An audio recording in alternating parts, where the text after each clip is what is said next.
Okay मोहतरम, what is this? सेब का दरख्त है और उसके ऊपर सेब लगे हुए हैं। सेब का दरख्त है और ऊपर क्या लगे हुए हैं? आ जाओ टाइम पे आगे, सेब लगे हुए हैं। भाईजान धमाका होने लगा है, सीधे धमाका होने लगा है, बड़े गौर से सुन। अगर इस दरख्त में 3 चीजें पाई जाएं, अगर इस दरख्त में 3 चीजें पाई जाएं तो ये दरख्त पर IS 41 नहीं लगेगा। हालांकि ये लिविंग प्लांट है। इस दरख्त पर IS 41, अगर इस दरख्त में कितनी चीजें पाई जाएं? 3 चीजें अगर इस दरख्त पे पाई जाएं तो इस दरख्त पे IS 41 नहीं लगेगा। पहली बात, ये दरख्त एग्रीकल्चरल प्रोड्यूस दे, सेब दे रहे। पहली शर्त, ये दरख्त क्या दे? एग्रीकल्चरल प्रोड्यूस दे। दूसरी शर्त, इज एक्सपेक्टेड टू प्रोड्यूस सेब फॉर बार बार, यानी बार बार ये सेब दे, यानी ये नहीं कि एक दफा दे के बस खत्म भाई आज के बाद नहीं, हर साल सेब दे, हर साल सेब दे, देता रहे। पहली शर्त बोलें क्या? नंबर 1, ये सेब दे। दूसरी बात, बार बार सेब दे, कई साल तक सेब देता रहे, सेबो सेब हो जाए, दूसरी शर्त। और तीसरी शर्त यह है कि इस दरख्त को लगाने का मकसद लकड़ी बेचना नहीं है। इस दरख्त को लगाने का मकसद लकड़ी बेचना नहीं है। हां, एंड पे अगर बिल्कुल लाइफ खत्म हो जाए तो स्क्रैप के तौर पे लकड़ी बिक जाए, वो तो कोई बात नहीं, वो तो बिकेगी ऑब्वियसली, लेकिन मकसद लकड़ी बेचना नहीं है। ऐसे दरख्त पर IS 41 नहीं लगेगा। ऐसे दरख्त पर IS 16 लगेगा। ऐसे दरख्त पर क्या लगेगा? IS 16। मैं आपको एक और दरख्त दिखाता हूं, हिम्मत है देखने की? भाग तो नहीं जाएंगे? मैं आपको एक और दरख्त दिखाता हूं, ये मैं आपके लिए लाया हूं स्पेशली। ये लगे हुए, ये कटे हुए, बोलें जरा, लगे हुए कटे हुए, ट्राई करें, लगे हुए कटे हुए। क्या ये दरख्त स्क्रैप सेल के तौर पे है या ये दरख्तों पे फल नहीं है, सिर्फ लकड़ी के मकसद से काटे थे, लकड़ी के मकसद से लगाए थे, लगाए लकड़ी के मकसद से ना, तो इनकी लकड़ी लेंगे और उससे फर्नीचर बनाएंगे। तो ये वाले दरख्त पर ये जो मैंने बातें की हैं पूरी, तीनों में से कोई एक बात भी पूरी ना हो रही हो तो उस दरख्त पर IS 41 लगेगा। उस दरख्त पर IS 41। अब मैं आपको एक और मिसाल देता हूं, जामन का दरख्त। जामन का दरख्त, पहला सवाल, क्या वो जामन यानी एग्रीकल्चरल प्रोड्यूस हासिल करने के लिए लगा? यस और नो बोलें। क्या मोर देन 1 ईयर तक जामन आते रहेंगे? यस और नो। क्या उस दरख्त की जो लकड़ी है वो बेचने के लिए दरख्त लगाया या लकड़ी एंड पे बिक सकती है? एज अ स्क्रैप बिक सकती है, लकड़ी बेचने के लिए दरख्त। ऐसे दरख्त को क्या कहेंगे? ऐसे दरख्त का मैं एक नाम रखने लगा हूं आज, वो अभी तक हमने रोक के रखा हुआ था, वो है बियरर प्लांट। बियर होता है कैरी करना, बियरर प्लांट, ऐसा प्लांट जो कैरी कर रहा है, ऐसा प्लांट जो कैरी कर रहा है। अच्छा, क्या कैरी कर रहा है? Agricultural produce. एक लफ्ज हमारी डिक्शनरी में नया ऐड हो गया, बियरर प्लांट। भाईजान,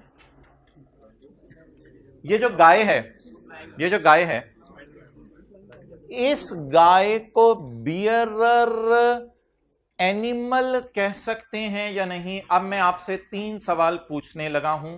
पहला सवाल, क्या ये गाय दूध के लिए है? क्या ये हर साल मिल्क देगी? क्या ये गाय स्क्रैप के तौर पे बिकेगी?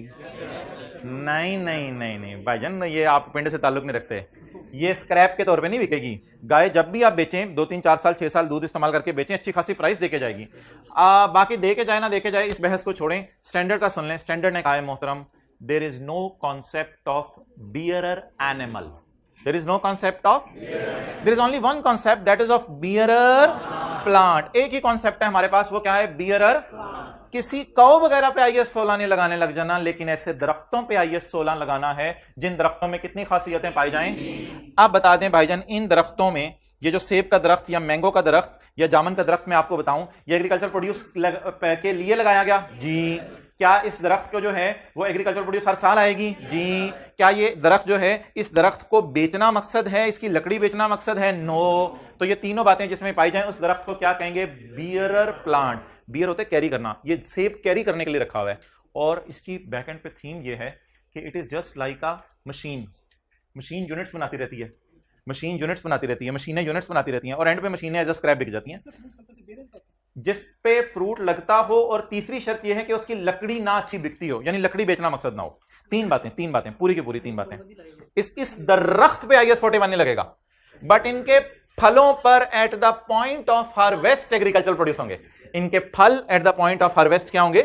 बट दैट दरख्त will not be falling under IS 41। Clear? अच्छा, और इन दरख्तों पे क्यों IS 41 लगना है? किधर आगे? इन दरख्तों के ऊपर क्यों IS 41 लगना है? बिकॉज स्क्रैप सेल के तौर पे इनकी लकड़ी नहीं बेचनी, इनकी तो लकड़ी ही बेचना असल मकसद था जिसके लिए ये दरख्त लगाए गए थे। पढ़ें जी 488। एक जी नया कॉन्सेप्ट है आपके लिए आज, ये रोक के रखा होता स्टैंडर्ड के एंड पे। क्या नाम है? वो जो सेब वाला दरख्त ज़हन में रखें, जामुन वाला, इस दरख्त का नाम बताएं। Bearer plant. ऐसा प्लांट जो सेब कैरी करता है। IS 41 does not apply on, IS 41 bearer plants पे नहीं लगेगा। ये जो सेब का दरख्त है, it is a that is used in production और सप्लाई ऑफ, ये सेबों के लिए है। एग्रीकल्चर प्रोड्यूस थोड़ा सा लिख देना ना, एप्पल या जामन, या अगर ज्यादा मूड में है तो जामन बना लें। इज यूज्ड इन प्रोडक्शन और supply of agricultural produce. Is expected to, पैदा करेगा प्रोड्यूस, इज एक्सपेक्टेड टू, पैदा करेगा प्रोड्यूस फॉर मोर देन 1 साल 2 साल 3 साल, चीजें आती रहेंगी इंशाल्लाह। कई साल जामन का दरख्त लगा रहता है, हम देख देख के थक जाते हैं। Point C, there is low chance of being sold as, plant has low chance of being sold as agricultural produce. Plant से मुराद है भाईजान ये अब उसकी लकड़ी, यहां पे लकड़ी जरूर लिखें वरना कंफ्यूजन रहेगी। लकड़ी has a low chance of being sold as, लकड़ी कट के एग्रीकल्चर प्रोड्यूस के तौर पे नहीं बिकेगी, बिक भी गई तो it may be sold as, ये लकड़ी का जरूर लिखिएगा। हाउएवर लकड़ी may be sold as a scrap sale. इन तीनों के दरमियान एंड लगा हुआ है। तो जिस दुनिया के दरख्त में कितनी खासियतें पाई जाएं? 3 खासियतें पाई जाएं, उस दरख्त को क्या कहेंगे? Bearer plant. और ये पॉइंट सी का एरो खींच के जहां ले आए, पॉइंट सी का, where bear plants are no longer used to bear produce.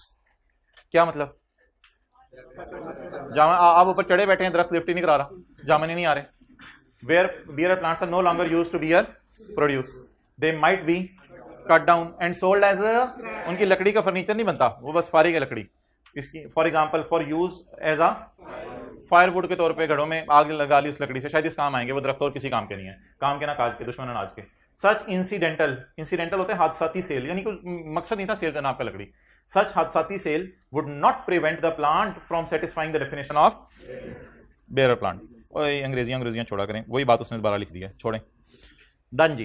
तो बेरर प्लांट में कितनी खासियत है? 3। नंबर 1 जामन देगा, नंबर 2 मोर देन 1 पीरियड देगा, मोर देन, और नंबर 3 ओके। अच्छा, पेपर के अंदर ना अगर किसी दरख्त की आपको लाइफ दे दे, दरख्त की लाइफ, तो समझ जाइएगा ये क्या है। उसने ये बात तीसरी लिखी हो या ना लिखी हो, तीसरी बात इंप्लाइड होगी। फिर अगर पेपर में किसी दरख्त की भी क्या दे देना, लाइफ दे दे, तो इसका मतलब है वो कौन सा दरख्त आपसे टेस्ट करना चाह रहे हैं? Bearer plant. अभी हम सवाल करते हैं बेरर प्लांट का। एक बेरर प्लांट, बेरर प्लांट काट दिया जाए तो एज ए स्क्रैप सेल उसकी लकड़ी बिकेगी ना, वो बस बेरर प्लांट की लकड़ी बेच देने से भी, जो मैंने इंग्लिश में बात कटवाई है, बेरर प्लांट की लकड़ी बेच देने से भी कोई फर्क नहीं पड़ता, उसका नाम बेरर प्लांट ही रहता है। अच्छा, बियर प्लांट्स की examples, mango trees, T bushes दिखाई थी आपको एक क्लास में, टी बुशेस श्रीलंका के जन्म, टी बुशेस झाड़ियां मौजूद रहती हैं, झाड़ियां कई साल मौजूद रहती हैं, मैंने शायद बताया था 25-30 साल उम्र होती है झाड़ियों की, लेकिन उन पे पत्ते उतारते रहते हैं और उससे चाय बनाते रहते हैं। Tea bushes, grape vines and rubber trees. Rubber trees वो जो एक ट्री था उसके ऊपर लेटेक्स निकल रही थी। Rubber trees normally fall under and measure on cost model और after deducting cumulative and cumulative impairment loss. अच्छा, अब ये सवाल अगला ये है कि अगर इन पे पर IS 16 लगाना है तो इन पे IS 16 में डिप्रिसिएशन भी चार्ज करनी होगी। अब जामुन का दरख्त मिसाल के तौर पे उसकी उम्र 40 साल है, 40 साल तक जामुन का दरख्त जिंदा रहता है। अब मैं आपसे एक सवाल पूछता हूं कि जामुन के दरख्त को डेप्रिशिएट कब से करना शुरू करेंगे? अब आपने ये कॉन्सेप्ट समझना है, जामुन के दरख्त को डेप्रिशिएट तब से करना शुरू करेंगे जब वो जामुन देने के काबिल हो जाएगा। जब वो जामुन देने के, मिसाल के तौर पे जामुन का दरख्त है, वो 5 साल तक जामुन नहीं दे रहा। अब अगर वो 5 साल तक जामुन देने के काबिल नहीं है, इतना बड़ा नहीं हुआ कि जामुन दे सके, तो ऐसी सूरत में उसको 5 साल तक वर्क इन प्रोग्रेस टाइप की चीज समझ लें। जैसे बिल्डिंग बन रही है तो उसको डेप्रिशिएट नहीं करना। जिस साल माशाल्लाह आप जाएं और कहीं दरख्त बड़ा हो गया, होते जामुन देने लग गया, होते मांजो देने लग गया, होते सेब देने लग, तो उस दिन आप कहें भाईजान आप तो मजे हो गए, आज से ऑनवर्ड इसको क्या करना शुरू कर दें? डेप्रिशिएट करना शुरू कर दें। अच्छा, we start depreciation when these are available for use का मतलब लिखें, जामुन देना शुरू कर दें। छोटा सा पौधा लगाती है तो जामुन नहीं देने लग जाएगा जब से जामुन देना शुरू कर दे। मिसाल के तौर पे 30 साल उसकी उम्र है, 5 साल बाद जामुन देने उसने शुरू कर दिए, अब 25 साल उसकी लाइफ लेंगे आप, ऐसे ही है ना, 25 साल लाइफ लेके उसको डेप्रिशिएट। कॉस्ट ये होगी जितना बीज वगैरह लगाने का खर्चा और कोई उसके ऊपर मेहनत की, ये नीचे बात आ रही है कि कॉस्ट क्या होगी। ये कुछ चीजें हैं नॉट अ बियर प्लांट, इनको मैं बाद में पढ़ता हूं। ये बात जरा MCQ के एतबार से बड़ी इंपॉर्टेंट है। क्या अलग रहे आपको समझ आ जाए वैसे ही, वो अगर सेव वाली एग्जांपल ज़हन में है, समझ आ गई तो हाथ खड़ा कर दें। हाइब्रिड में सिर्फ एक बंदे ने हाथ खड़ा किया है, फिजिकल में सबको समझ आ गया तकरीबन। Produce growing on bear plant is है सर, ये क्या पढ़ा रहे हैं आप? Produce grown on bear plants is biological asset. Sir ये क्या पढ़ा रहे हैं आप? इसने तो हमारे कॉन्सेप्ट्स की धजियां बखेर दी। आपने ये कहा है कि दरख्त को डालो IAS 16 में, और यहां लिखा हुआ है प्रोड्यूस ग्रोन और bearer plant is biological asset. जी भाईजान, आज एक और कॉन्सेप्चुअल बात समझ लें, सेब जब तक लगा है तब तक जिंदा प्लांट समझा जाएगा, और सेब और उसके अंदर बीज और उसका टहनी जो कुछ भी है वो बायोलॉजिकल एसेट है। और जब सेब कट गया तो कटने के टाइम पर सेब को कहा जाएगा agricultural produce at point of harvest. सुभान अल्लाह बोल ले, सुभान अल्लाह। अश कर उठे, आज तो अखीर हो गई है। ये बात तो आप लोगों ने सोची भी नहीं थी। आप तो सेब को समझते थे एग्रीकल्चरल प्रोड्यूस, लेकिन आज पता चला लगा हुआ और कटा हुआ में फर्क है। अगर सेब अगर सेब एप्पल बायोलॉजिकल एसिड कब तक है? अच्छा, और अगर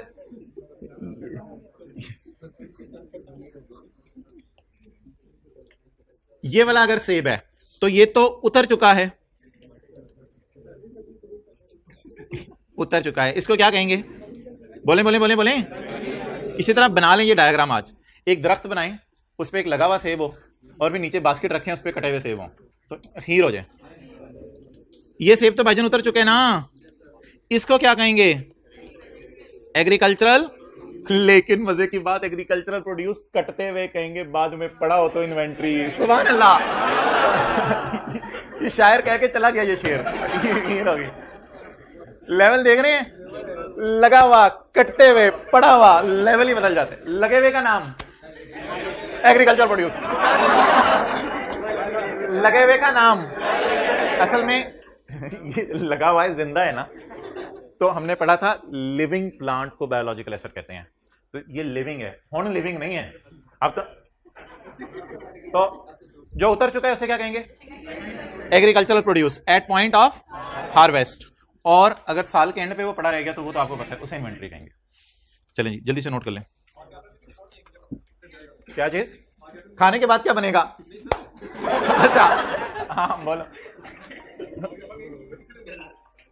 उसी वक्त, उसी अगले लम्हे। हाँ जी अस्सलाम वालेकुम जी। वालेकुम सलाम। अच्छा जी मैं क्लास में हूँ तो देख मैं क्लास में हूँ बाद में चलें जी।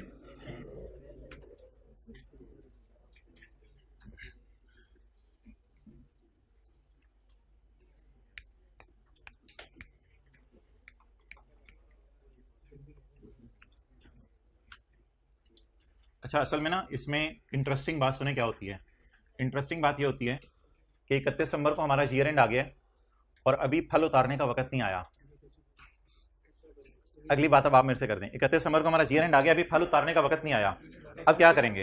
अब दरख्त भी नजर आ रहे हैं, रोड्स भी नजर आ रही हैं, नीचे कहां कहां शो करेंगे? रोड्स को IS 16, दरख्त नजर आ रहा होगा ये भी IS 16। अब जो फल लगे हुए हैं अभी उतारने का वक्त नहीं आया, इन फलों को बायोलॉजिकल एसेट, क्योंकि दीज आर स्टिल जिंदा apple, these are living apples. तो ये छोटी सी बात लिखी हुई थी जो आप रात ने हाथ खड़े किए थे कि आपको समझ आ गई है। मुझे लगता है शायद आप आई है। अच्छा ना, अभी भी अगर नहीं आई ना तो बस फिर नहीं आनी मोहतरम। सादा सी बात है यार। दरख्त का नाम IS 16, लगे हुए सेब का एग्रीकल्चर, ना लगे हुए सेब का बायोलॉजिकल एसेट, उस पर IS 41 लगेगा, और काटने वक्त एग्रीकल्चर प्रोड्यूस, और बाद में इन्वेंट्री। अच्छा, और अगली बात इंपॉर्टेंट जो मैंने आपको बता दी है, there is no concept of bearer animal. इसकी लॉजिक वगैरह लिखने की जरूरत नहीं है, लेकिन अगर लिखनी है तो लिख लें। काउ स्क्रैप सेल के तौर पे नहीं बेची जाती, काउ तो अच्छी खासी प्राइस देके जाती है। तीसरी वाली जो लॉजिक है ना वो असल में यहाँ पे फिट नहीं होती, तीसरा वाला लॉजिक। तो स्टैंडर्ड वाला कहते हैं कोई कॉन्सेप्ट मेरी नजर में किसका नहीं है? बियरर एनिमल का। हाँ, कौन सा कॉन्सेप्ट है मेरी नजर में? सिर्फ बियरर प्लांट का। ओके, अकाउंटिंग कैसे करनी है बियरर प्लांट की? इनिशियल मेजरमेंट किस पे होगी? कॉस्ट पे होगी। सब्सिक्वेंट मेजरमेंट कॉस्ट या रिवैल्यूएशन मॉडल। अच्छा, कॉस्ट कैसे इसकी निकलेगी? कॉस्ट ऐसे निकलेगी कि दरख्त जो है ना, 5 साल जामन के दरख्त पे जितना खर्चा आएगा, असल में तो बीज खरीदने का खर्चा होगा, जिस बंदे से लगवाया दरख्त उसको कोई पैसे दिए होंगे, और इसके अलावा दरख्त की कोई देखभाल के लिए हो सकते हैं साथ साथ कुछ नेसेसरी खर्चे करते रहे हों जो दरख्त के लिए जरूरी थे। उन खर्चों को सबको जमा करेंगे। जब तक दरख्त जामन पैदा ना करने लग जाए तब तक के सारे जरूरी खर्चे दरख्त की कॉस्ट का पार्ट बनेंगे। Cost will be measured just like, लेकिन ये आपके स्कोप में नहीं है, इसमें टेस्ट नहीं करेगा इतना। Cost will be measured just like that is expenditure incurred till maturity of plant will be capitalised. तो लिखें, जामन देने तक के खर्चे दरख्त की कॉस्ट का पार्ट बनते रहेंगे। आप समझ लें डेवलपमेंट चल रही है, इंटेंजिबल्स में थी ना, डेवलपमेंट अच्छी वाली चल रही है, तो ये समझ लें। तो जामन देने तक के खर्चे दरख्त की कॉस्ट में ऐड होंगे। यहां पे लिखें भाई पॉइंट C के साथ, जामन देने तक के खर्चे दरख्त की कॉस्ट में ऐड होंगे। यार अब एक सवाल है, कौन सी चीजें बियरर प्लांट नहीं है? इसका जवाब आप मुझे एग्जाम्पल पढ़ के खुद देंगे या मुझे समझानी पड़ेगी? अच्छा, मैं एक मिसाल देता हूं। Trees grown for use as lumber. आप मुझे बता दें क्या इसमें वो तीसरी वाली शर्त पाई जा रही है? मैंने आपको डायग्राम दिखाई है, कटे हुए दरख्त और लगे हुए दरख्त जो भी दिखाई थी। तो जो ट्रीज ग्रो किए जा रहे हैं लकड़ी के लिए, वो क्यों नहीं बियरर प्लांट? क्योंकि उसको स्क्रैप सेल के तौर पे नहीं बेचा जाता, उसे तो मेन सेल के तौर पे बेचा जाता है। लिखिए, नॉट अ स्क्रैप सेल। ये स्क्रैप सेल नहीं है, इससे तो अच्छे खासे पैसे कमाए जाएंगे। तो नॉट अ बियरर प्लांट्स का मतलब क्या है? Plants cultivated to be harvested as cultural produce. दरख्त लगाया, बाद में जब कट जाएगा। अच्छा, एक बात मजे की सुने, ये आपको याद होगी, गाय जब कट जाएगी तो उसका गोश्त भी मैंने कहा था एग्रीकल्चर प्रोड्यूस है। इसी तरह दरख्त जब कट जाएगा तो कट के जितने भी हिस्से बने वो भी क्या होगी? एग्रीकल्चर। इसी एग्जांपल से बाजे हो गए, ट्रीज ग्रोन फॉर लंबर। ये कभी भी बियरर प्लांट नहीं है, क्योंकि ये स्क्रैप सेल के तौर पे नहीं बिकते, मेन सेल के तौर पे बिकते हैं। क्लियर? अच्छा, अगली चीज आपको जो है वो पढ़ने की जरूरत नहीं है। अगली चीज बस ये पढ़ लें। बताएं जी, कोई ऐसा दरख्त हो सकता है दुनिया में जो कि फ्रूट और लकड़ी दोनों के लिए लगाया जाए? मुझे नहीं पता कौन सा दरख्त है, जो भी होगा गूगल पे जाके देखें, वो आपकी मर्जी है। वो दरख्तों के नाम हमारे सिलेबस में नहीं है, ठीक है? कोई ऐसा दरख्त है जो कि फ्रूट और लकड़ी दोनों के लिए लगाया जा सकता है, इसको क्यों नहीं बियरर प्लांट कहेंगे? बताएं बताएं बताएं बताएं, जल्दी बताएं। इसकी स्क्रैप सेल होगी या इसकी भी लकड़ी की मेन सेल होगी? मेन सेल होगी, इसलिए इसको भी बियरर प्लांट नहीं कहेंगे। ओके यार, ये potatoes and wheat, potatoes and wheat.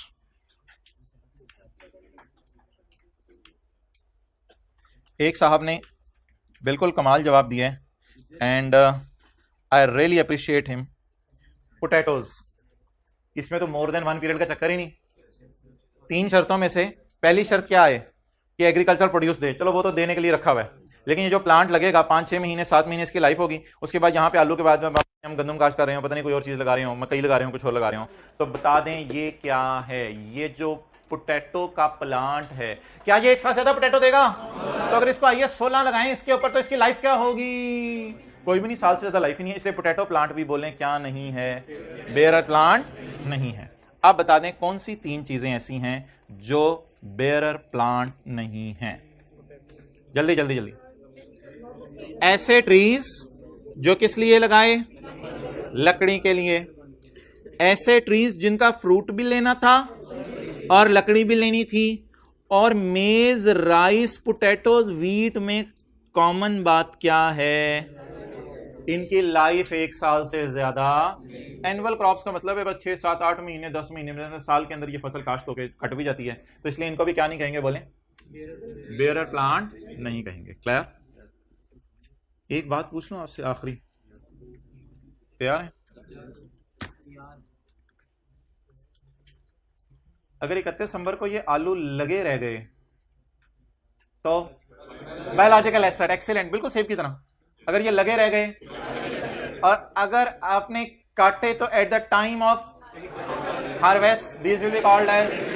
ये बात कितनों को पता चल गई थी खुद ही? ठीक है. अगर लगे रह गए तो जिंदा है ना, अगर लगे रह गए तो जिंदा है, और अगर कट गए तो agriculture produce at the point of harvest. चलें बस छोड़ें इसके. वो इसकी ना, ये आपको इंग्लिश पढ़ने की जरूरत नहीं है. ये वाली इंग्लिश ना पढ़िएगा, ऐसे ही कंफ्यूज करेगी. बाकी इंग्लिश बेशक पढ़ लीजिएगा. चलें एमसीक्यू नंबर 16 निकालें. MCQ number 16.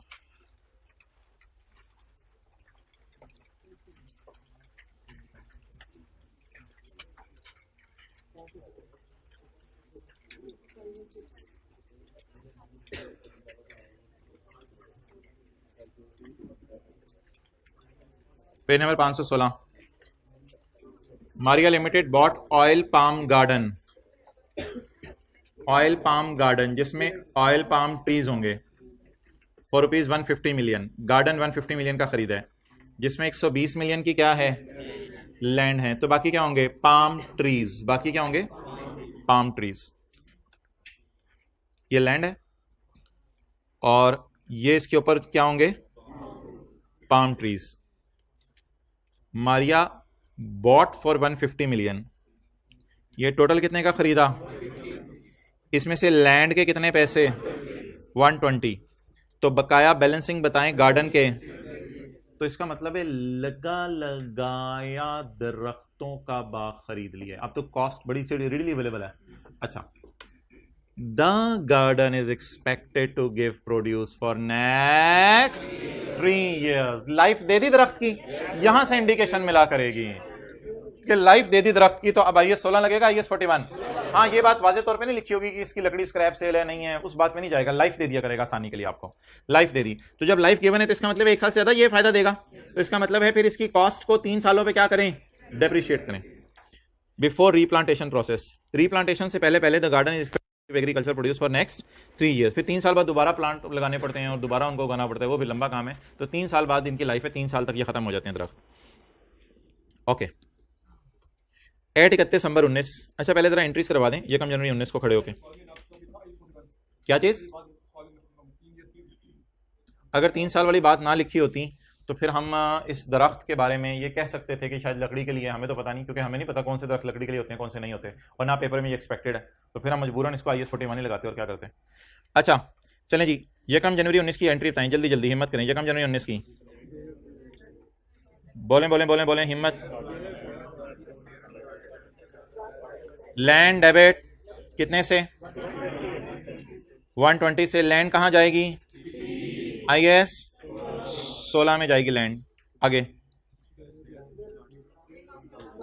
बियर प्लांट कर दें, इसको पाम ट्री कर दें, जो मर्जी कर दें, पाम ट्री. IS 16 लगेगा ना इस पे. तो PP या बियर प्लांट भी नाम रख सकते हैं इसका. और कैश क्रेडिट कितने से? 150 नोट करें, खरीदने की entry.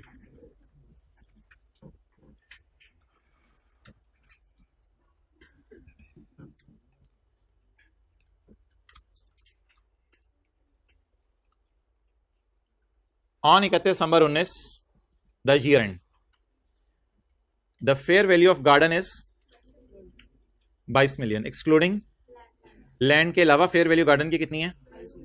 Estimated cost to sell is 2 million. अभी सबर land as a fair value of on 31 December 19। अच्छा जी, मुझे अभी कॉस्ट टू सेल को जरा मैं इग्नोर कर रहा हूं, इसकी फेयर वैल्यू बताएं साल के एंड पे कितनी हो गई है। ये मैं एंट्री का हिस्सा नहीं है, समझाने के लिए बता रहा हूं। इसकी fair value 22, cost to sell अभी मैंने काट दिया। अच्छा, ML यूजेस कॉस्ट मॉडल, हंसे ML यूजेस फेयर वैल्यूज दे के, बंदर का करतब दिखा के फेयर वैल्यूज दे के हमें क्या करें, वी आर यूजिंग। और शहजादे चाचू कॉस्ट मॉडल अगर यूज कर रहे हैं तो फिर IAS 16 में भी फेयर वैल्यूज किसी काम की नहीं है।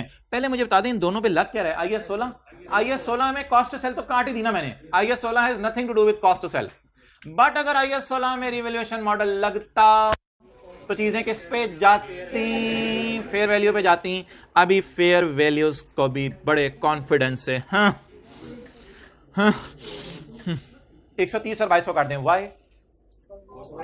धमाका हो गया ना नीचे। We are using the for items falling under IAS 16। IAS 16 वालों के लिए कौन सा मॉडल यूज करें? And fair value less cost to sell model for items falling under IAS। चाचू हमारी IAS 41 वाली अनलकीली कोई चीज ही नहीं है। हमारी IAS 41 वाली कोई चीज ही नहीं है। कहता है IAS 41 वालों पे मैं लगा रहा हूं क्या fair value less cost to sell. IAS 41 वाली कोई आइटम ही नहीं है हमारी। एक होता है ना एटम, आइटम ही नहीं। तो लिख ले IAS 41 वाली तो हमारी कोई आइटम ही नहीं। तो IAS 41 में चीजों को fair value minus cost to sell पे रख के तूने आसान किए, हमें वैसे भी पता था। IAS 41 में ना कोई चॉइस नहीं है, बस चीजों को किस पे रखना होता है? Fair value minus cost to cell.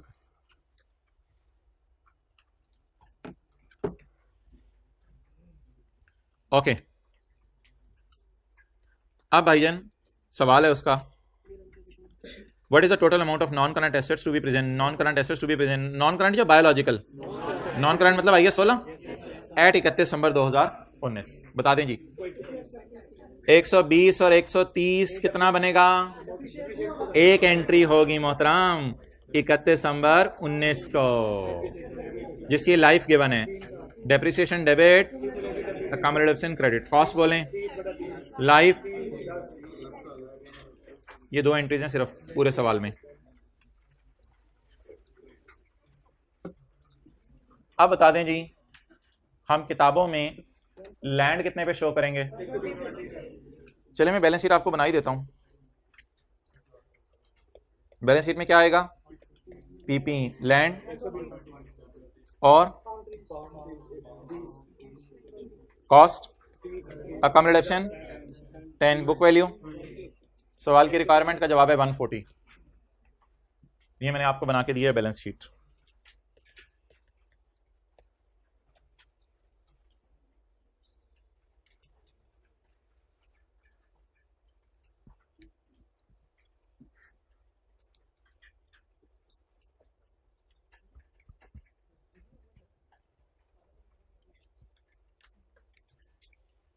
Clear? Okay,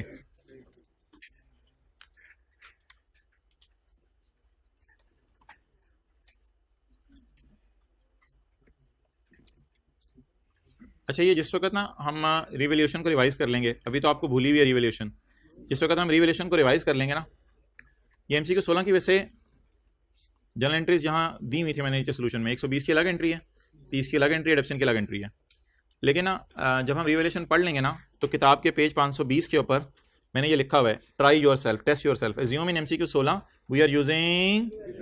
तो फिर IAS 16 के अंदर रिवैल्यू किया जाता चीज़ों को, 120 से उठा के 130 पे ले जाते, और इसको जो है वो आप ले जाते 22 के ऊपर। लेकिन ये सारी डिस्कशन हम करेंगे जब कभी रिवैल्यूएशन मॉडल कर लेंगे, तो यहाँ आके जरा बता दीजिएगा, इसको रिवाइज कर लेंगे।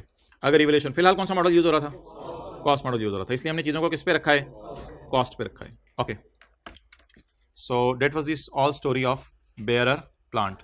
बता दें ये बेयरर प्लांट की खासियतें, कितनी खासियतें होती हैं? 3।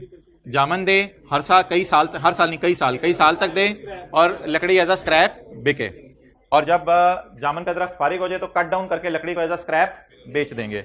बेयरर प्लांट की आपको एग्जांपल्स दे दी हैं। बेयरर प्लांट में 3 चीजें नहीं आती। ऐसा दरख्त जो लगाया ही लकड़ी के लिए, ऐसा दरख्त जो फल और लकड़ी दोनों के लिए लगाया, और सालाना क्रॉप्स। और उसके बाद जो सेब जब तक लगा हुआ है तब तक बायोलॉजिकल एसेट है, कटने के टाइम पे एट पॉइंट ऑफ हार्वेस्ट इसको एग्रीकल्चरल प्रोड्यूस कहा जाएगा। बियरर एनिमल का कोई तस्वर नहीं है, काउंटिंग करने के एतबार से बियरर एनिमल का कोई तस्वर नहीं है। इनिशियली कॉस्ट पे मेजर होगा ये 16 की रोशनी में, सब्सिक्वेंट मेजरमेंट कॉस्ट पे होगी या रिवोल्यूशन मॉडल। कॉस्ट कैसे मेजर होगी? जब तक जामन ना देने लग जाए तब तक होने वाले जरूरी खर्चे एसेट की कॉस्ट में ऐड करेंगे, जैसे ट्रांसपोर्टेशन ऑफ बीज, इंस्टॉलेशन, सारी चीजें एसेट की कॉस्ट में ऐड करेंगे। ओके भाई, वो मार्कर ला दो अब्दुल्ला, किधर रखे थे? इसमें बैग में देखो। जी जी, जिस प्लान पे मतलब आईएस 16 लगाया हमने, बैलेंस शीट में फिर बायोलॉजिकल एसेट से नहीं छोड़ देंगे? नहीं, वो तो IS 41 पे डील करता है ना, इस वजह से उनको फिर पीपी में आप शो करेंगे। जी हजरात, अटेंटिव हो जाए। Disclosures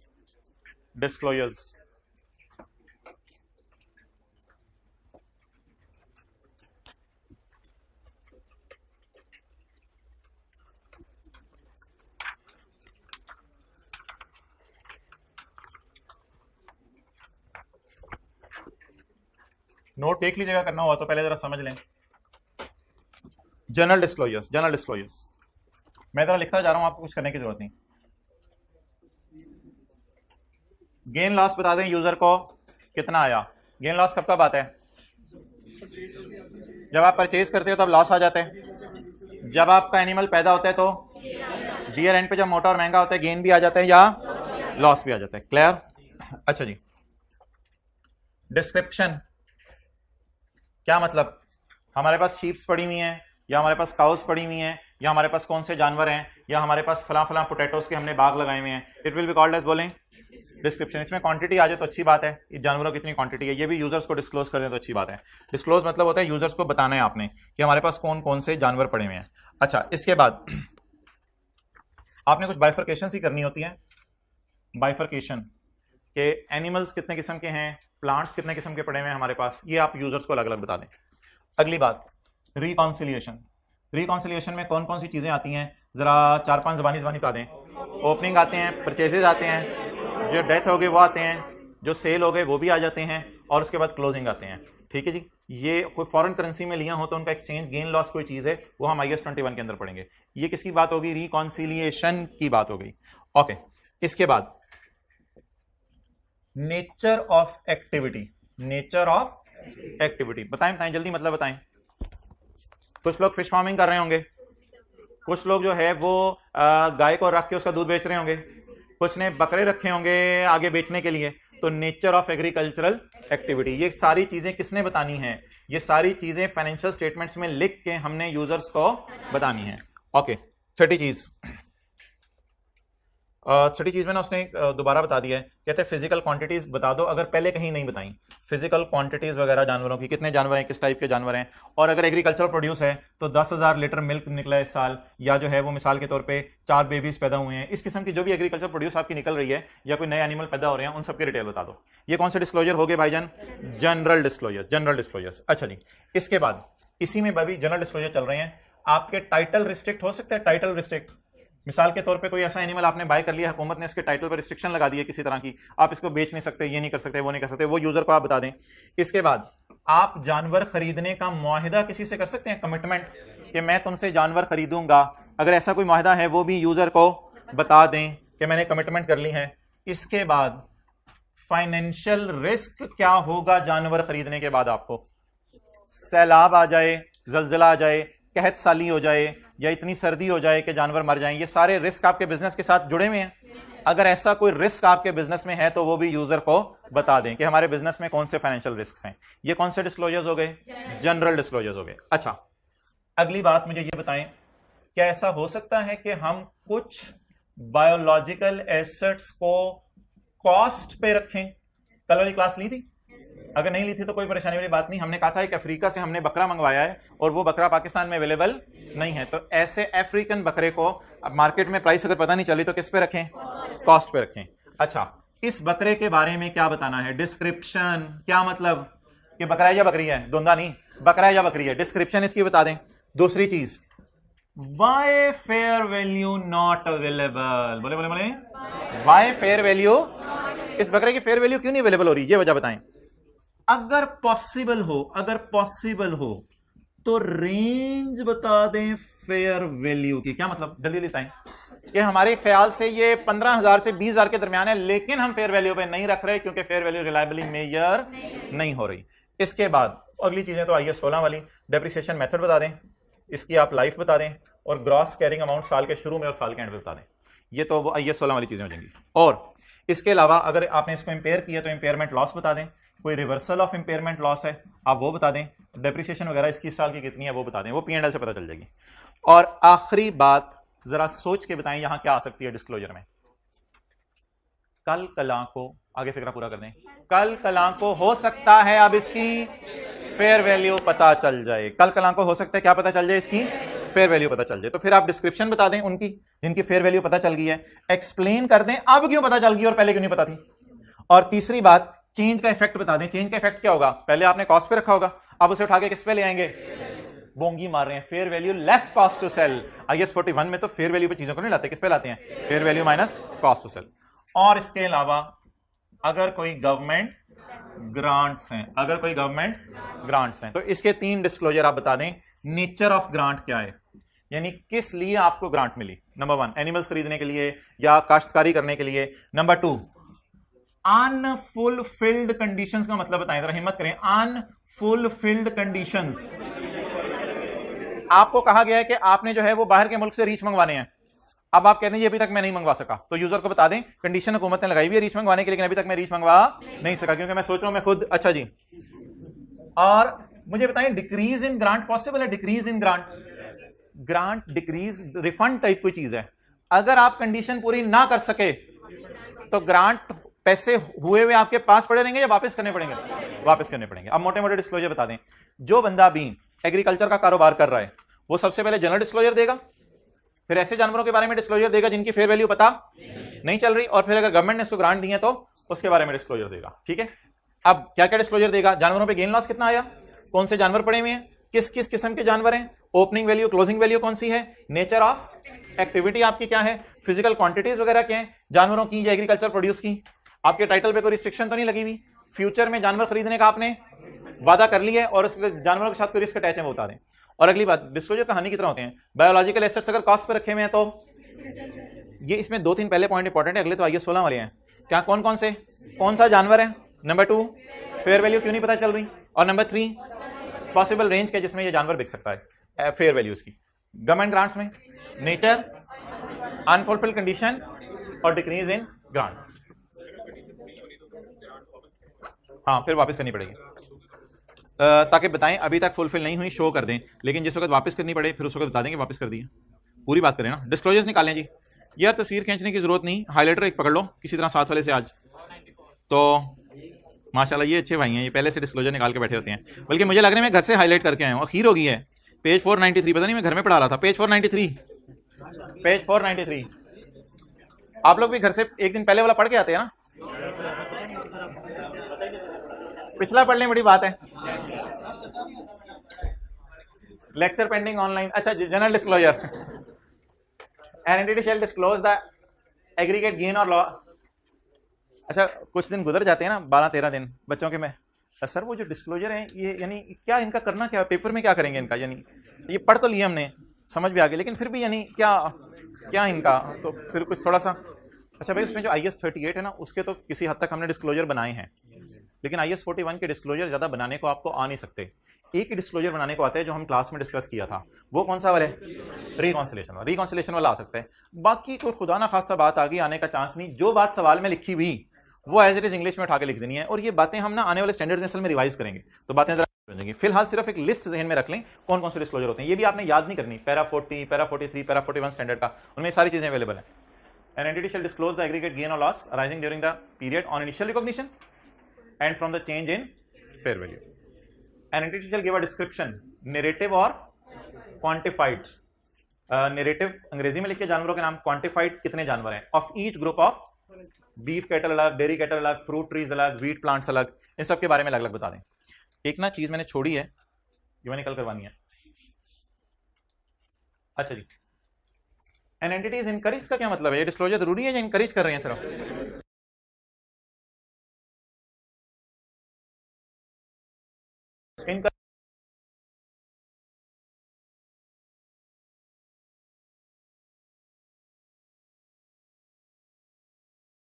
to provide a quantified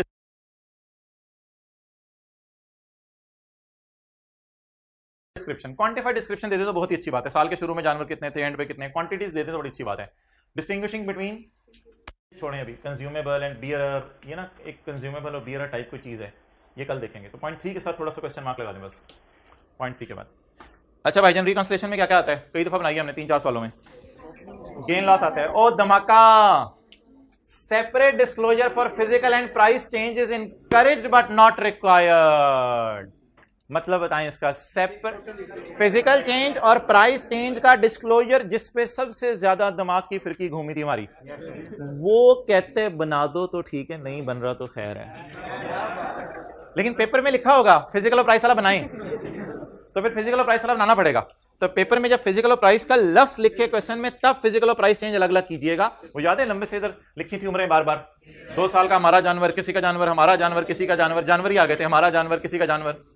तो वो वाला काम आपने कब करना है बोले? जब आपका दिल चाहे। Separate disclosure is encouraged but not, लेकिन गेन लॉस जरूर बताने आपने, परचेजेस जरूर बतानी है, सेल जरूर बतानी है, हाईलाइट करें साथ वाले के रजिस्टर पे, जबरदस्त। हार्वेस्टिंग आपने जरूर बतानी है। बिजनेस कॉम्बिनेशन क्या होता है? कुछ लोग गाय खरीदते हैं, कुछ पूरे का पूरा किसी का बिजनेस ही खरीद लेते हैं। फील हुआ है? आगे चलें। एक्सचेंज डिफरेंसेस, बाहर के मुल्कों से कुछ जानवर आपने खरीदे, IS 21 लिख लें, आगे भी पढ़ना है।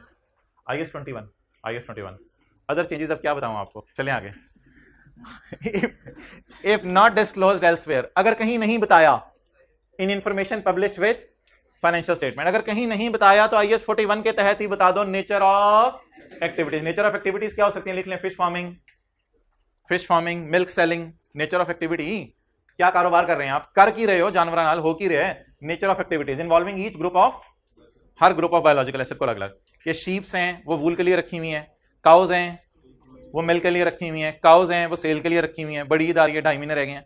अच्छा, नॉन फाइनेंशियल क्या होता है? रुपीज में या क्वांटिटीज टाइप की चीज?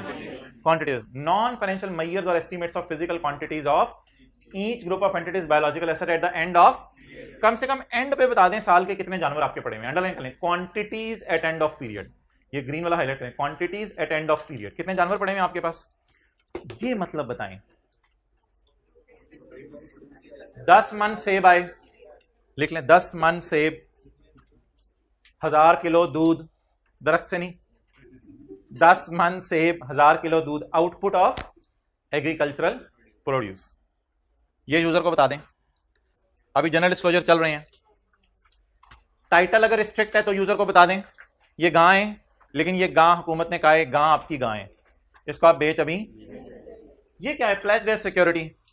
बैंक से लोन लेने गए, बैंक ने कहा भाईजान कोई सिक्योरिटी, आपने कहा मेरी गां, तो आपने अपनी गां बैंक की छत पे रखवा दी, ठीक है। आपने कहा बाकी मैनेज करना है, तुमने गड़बड़ भी कर दी है। अच्छा, प्लेज्ड एज सिक्योरिटी। वापस आ जाए।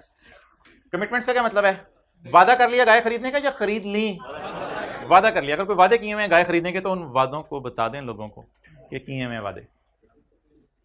आगे, financial risk management. Financial risk नीचे देखें कैसे कैसे आता है, underline. Climatic, disease, financial risk कैसे कैसे कैसे आते हैं? क्लाइमेटिक, मौसमी सुहाना हो जाए और जानवर के लिए मस्ताना हो जाए तो climatic, disease and other natural risks.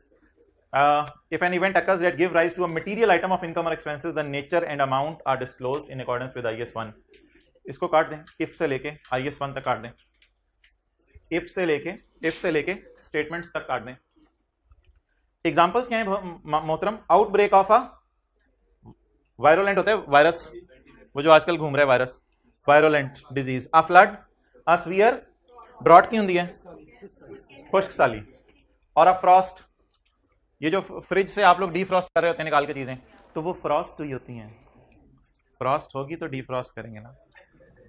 अच्छा, and a plough of insects, हाथियों के ऊपर क्या आ गया था, ऊपर से पत्थर बरस रहे थे, तो इंसेक्ट्स का झुमघट आ गया, और उसके बाद पता ही नहीं आपके एग्रीकल्चर प्रोड्यूस किधर, सेब किधर हो आप, माशाल्लाह।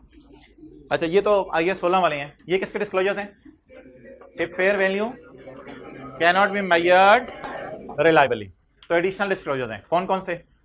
डिस्क्रिप्शन, अफ्रीकन काउल, अफ्रीकन बकरा लिख लेना जरा, ऐसे याद नहीं रहती बातें, घर जाके अफ्रीकन एथोपियन मिक्स हुआ होता है फिर। अफ्रीकन बकरा, अफ्रीकन लिखिएगा, अफ्रीकन ना लिखिएगा, अफ्रीकन, अफ्रीकन बकरा। Why fair value cannot be measured bakra? कहते because my bros are not here, my bros are in Africa, so bring some bros, then my fair value. If possible, अगर ये possible है तो range, हाँ, I will be sold between 15 to 20, but my bros are not here, so therefore I cannot be sold at a precise amount. Okay, you can depreciate me. You can depreciate me. I have life of 5 years. I have life of 5 years. Gross carrying amount, साल के शुरू में कितना था? You can also impair me because there is no Jaan in me now. My Jaan is gone. Okay. In addition, it was slip of tongue. In addition, the reconciliation shall include the following. Number 1, I am impaired. I am impaired. Now, reversal of impairment. हो सकता है कि दोबारा जान revive हो, reversal of impairment and depreciation. Reversal of impairment ये होती है, मेरे ख्याल से FR1 में भी आपके सिलेबस में नहीं है, रिवर्सल ऑफ इम्पेयरमेंट नहीं है। इम्पेयर हो गई चीज और बाद में, मिसाल के तौर पे यूटोंग बस आ गई थी, मैंने कहा, तो बाद में आपने अपनी बस को इतना बेहतर कर लिया कि कंपेटिटर ही भाग गया, तो अब इम्पेयर हुआ हुआ एसेट वापस अपनी हालत में आ गया। इफ, हाँ जी, दोबारा, हाँ, रिवर्सल ऑफ इम्पेयरमेंट में दोबारा गेन होता है, लेकिन वो हमारे स्कोप में नहीं। जी बोले।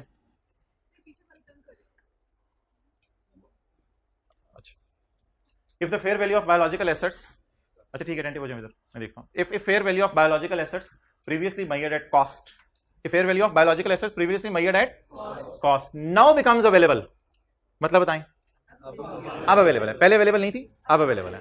If fair value of biological asset now becomes available, certain additional disclosures are, कौन से जानवर हैं ये?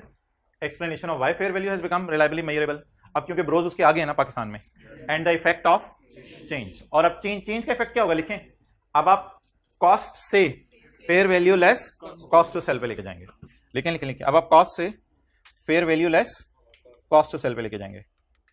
अच्छा भाईजान, इतनी थ्योरी नहीं है हमारे सिलेबस में, ये 2 स्टैंडर्ड शुरू वाले हमने पढ़ लिए हैं, थोड़ी बहुत इनमें थ्योरी है, आगे लीज चलनी है, न्यूमेरिकल है, तो ये तो 1-2 स्टैंडर्ड से ना कुछ जहन बना लीजिएगा ऐसा। ये डिस्क्लोजर्स हम बनाते हैं नॉर्मली, अगर कोई मेजर चीज़ है, जैसे बायोलॉजिकल एसेट्स कितने के हैं, वो तो बैलेंस शीट के फेस पे शो हो जाएगा, लेकिन SOCI, SOFP, SOCIE, statement in equity और notes to the financial statements जो आएगा ना पोर्शन, उसके अंदर कहीं ना कहीं हम इनको डिस्क्लोज करेंगे। Disclosures relating to government grant, an entity shall disclose the following related to agriculture activity covered by the standard. Number 1 बोलें जी, क्या है? Nature and extent of recorded in financial statement, unfulfilled conditions, other contingencies attaching to government grant. Contingencies क्या? मसाइल वगैरह, कोई भी मसाइल आपके अटैच हुए हैं गवर्नमेंट ग्रांट के साथ, दे नहीं रहे, हुकूमत रिलीज नहीं कर रही, पुरानी चलेगी, नई आ गई, लिफ्ट नहीं करा रही। Significant decreases expected in level of government grant. Significant decrease क्यों आ सकता है? डिक्रीज आने की यही वजह होगी ना मेरे भाई, डिक्रीज आने की यही वजह होगी ग्रांट में कि आपने कंडीशंस फुलफिल नहीं की। बस ठीक है, अब मेरी तरफ से 5 मिनट की ब्रेक, मुझे 2 MCQs करके दे दें। MCQ नंबर 14,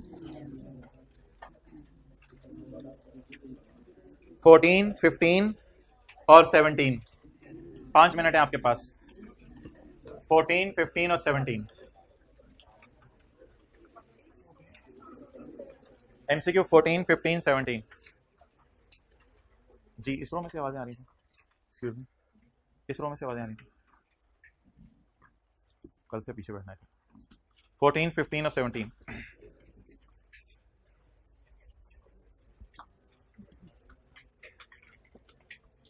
कैलकुलेटर पकड़े ना, तो जल्दी हो जाए।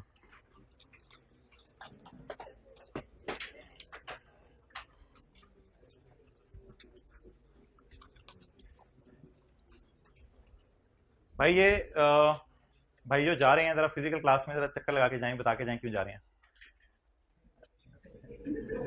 चलें चलें जल्दी। 14, 15 और 17।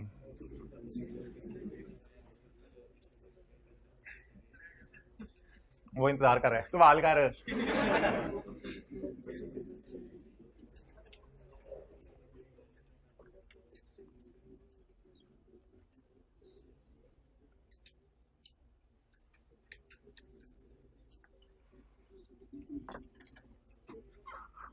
फोर्टीन हो गया तो हाथ खड़ा कर दें।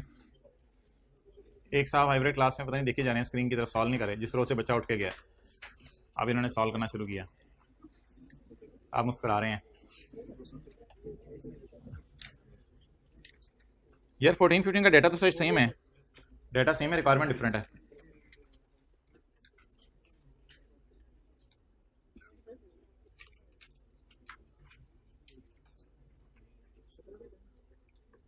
वो लिमिटेड स्टार्टेड बिजनेस ऑन जगह अप्रैल 2015। बिजनेस का पहला साल है। अच्छा मुझे बताएं पिछले साल के एंड पे कुछ जानवर पड़े होंगे हमारे पास? एक्सेलेंट, पिछले साल के एंड पे जानवर नहीं पड़े होंगे।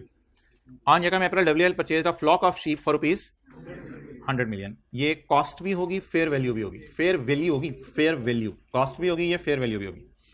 Eight year end the flock was valued at 120। साल के एंड पे इसकी फेयर वैल्यू कितनी है? Every time the animal are sold there is a 5% commission fee payable to district municipal corporation. अब आप मुझे बता दें जी, यकम अप्रैल 15 को जानवर खरीदने की entry, biological asset debit, cash credit. लेकिन भाईजान कैश क्रेडिट आउटफ्लो से होगा और बायोलॉजिकल एसेट मेजर होगा 100 minus 5% of 100, 90। Any confusion? Clear? देख लेना यार। Every time animal are sold there is a 5% commission. तो भाईजान ये वो जो सोल्ड वाला था वही तो जाता था ना। वो आप डायग्राम कहां बनाई थी? नीचे था सवाल, ऊपर था सवाल? ऊपर था। ये देखो यार, every time the animal is, cost to sell का पार्ट बनेगा ना, ये आउटफ्लो में तो नहीं जाएगा, कॉस्ट टू सेल का पार्ट बनेगा। तो every time animal is sold, आगे क्या लिखा है? यस, समझ आ गई बात? तो ये तो अच्छा हो गया, वैसे सवाल हमने कर लिया तो कुछ को मसला था मुझे लग रहा है। तो बताइए, is it cost to sell और is it a cost of purchase? Cost to sell. कैसे पता चला? Every time animal are bought, every time animal are outflow में डालने, कॉस्ट टू सेल में डालने। एक्सेलेंट, आउटफ्लो में नहीं डालना, कॉस्ट टू सेल में डालने। कल वाली क्लास में बात हुई थी, fair value minus cost to sell. जी बैलेंसिंग बता दें। 5 का क्या आ गया? लॉस। कितने लोगों ने ये एंट्री की थी? एंट्री मांगी नहीं थी? एंट्री तो मांगी नहीं थी, लेकिन सही ना, एंट्री कर लेनी चाहिए थी जरा समझने के लिए। No further sheeps were purchase during the year. During the year wool sheared, वो जो पहले दिन वीडियो दिखाई थी, वूल शीयर्ड या detached, wool sheared had a fair value less cost to sell of 8 million. इसकी एंट्री बोलें। वूल डेबिट कितना? 8। अगला, साल के एंड पे ये जानवर कितने का हो गया?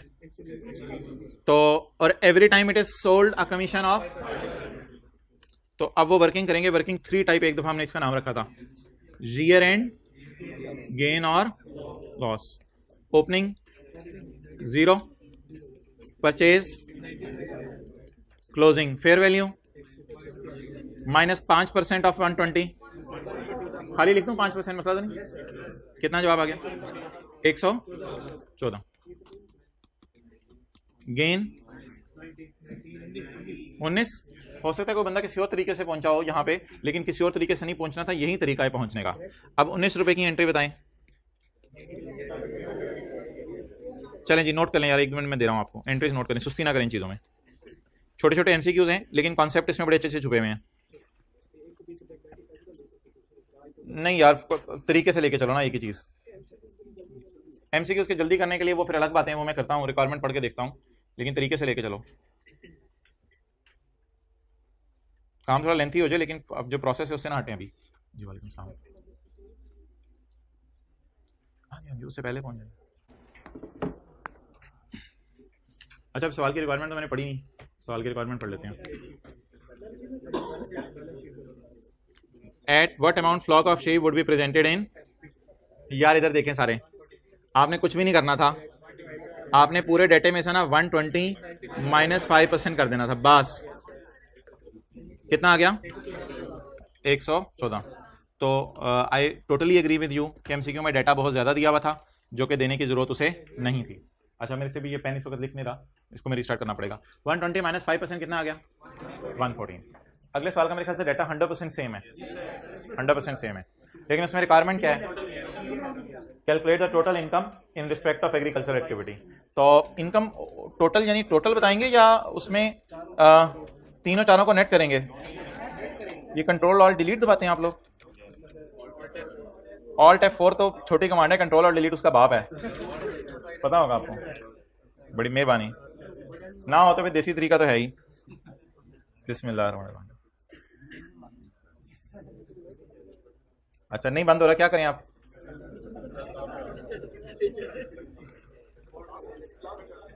अच्छा, आप एमसीक्यू अगला कौन सा है वो कर लें। अगला कौन सा बताया मैंने? 17 मजे का, वो करें।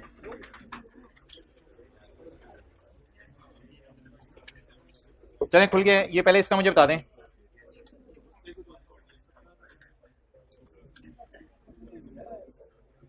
$15 का 5 रुपए नुकसान। कैलकुलेटर पे लिखें -5 + 8 + 19 22।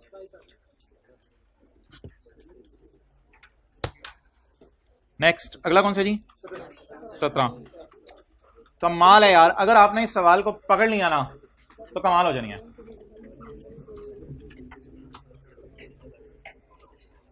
$17।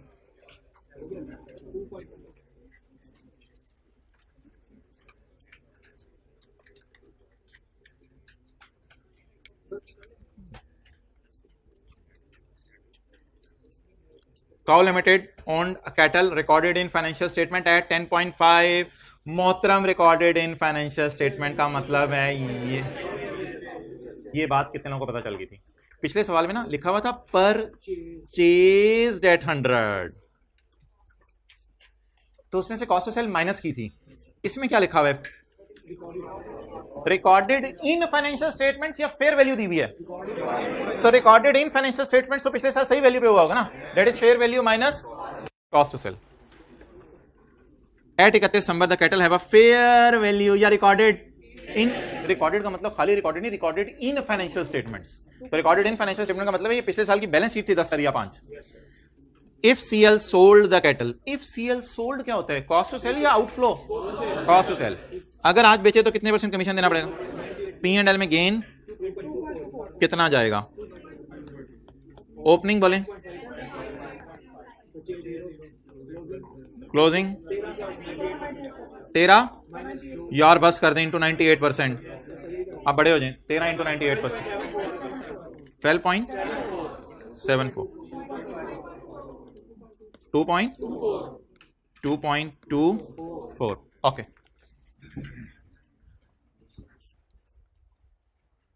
तो what amount will be shown as a gain in P&L? 2.24।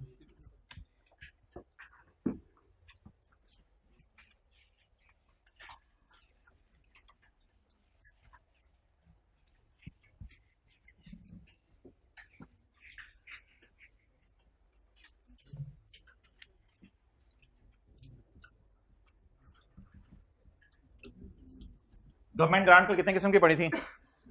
2 किस्म की। नंबर 1 कंडीशनल और अनकंडीशनल। कंडीशनल का क्या मतलब था? कोई शर्त अटैच थी, और अनकंडीशनल का मतलब था कोई शर्त अटैच नहीं थी। अच्छा,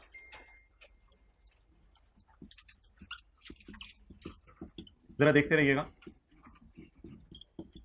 गवर्नमेंट ग्रांट आपको किसके लिए मिल सकती है? For biological asset, not for biological asset. मिसाल के तौर पे लैंड के लिए मिल गई, बिल्डिंग के लिए मिल गई, कंप्यूटर सॉफ्टवेयर के लिए मिल गई, लेकिन वो लैंड वही है जो एग्रीकल्चर वाली है। कंप्यूटर सॉफ्टवेयर वही है जो कि भैंसों का रिकॉर्ड रख रहा है, कितनी भैंसें हमारे पास, कितना दूध देती हैं, कितने लोगों से पैसे आ गए, कितने लोगों से नहीं आए। अच्छा, बायोलॉजिकल एसेट कितने किस्म के हैं? 2। एक तो वो हैं जिन पे IS 41 लगता है, measured at fair value minus, और एक है अफ्रीकन काउ। अफ्रीकन काउ क्या है?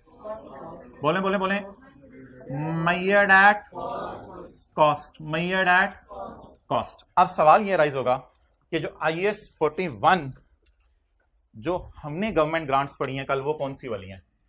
वो ये वाली नहीं है, क्योंकि इन पे IAS 20 लगता है। ये हमने जो कंडीशनल अनकंडीशनल पढ़ी है ना, वो ये वाली ग्रांट्स हैं जिन पे कौन सा स्टैंडर्ड लगता है? IAS 41। इसमें फिर कल हमने देखा था कि ग्रांट कौन कौन सी हो सकती है, कंडीशनल या अनकंडीशनल। तो IAS 20 कितने लोगों ने पढ़ा हुआ है? सबने पढ़ा हुआ है FR1 के अंदर। तो IAS 20 गवर्नमेंट ग्रांट्स है। वो किसको डील करता है? वो डील करते हैं ऐसे बायोलॉजिकल एसेट्स को जो कॉस्ट पे पड़े हुए हैं, या बायोलॉजिकल एसेट्स के अलावा अदर एसेट्स भी होते हैं ऑर्गेनाइजेशन के पास, उनको डील करता है। और गवर्नमेंट ग्रांट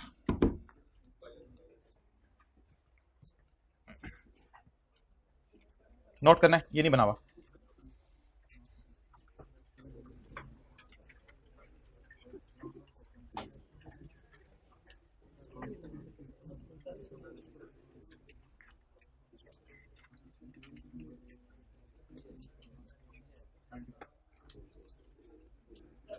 पेज 492 पे बना लो ना, 492 पे कहीं बना ले।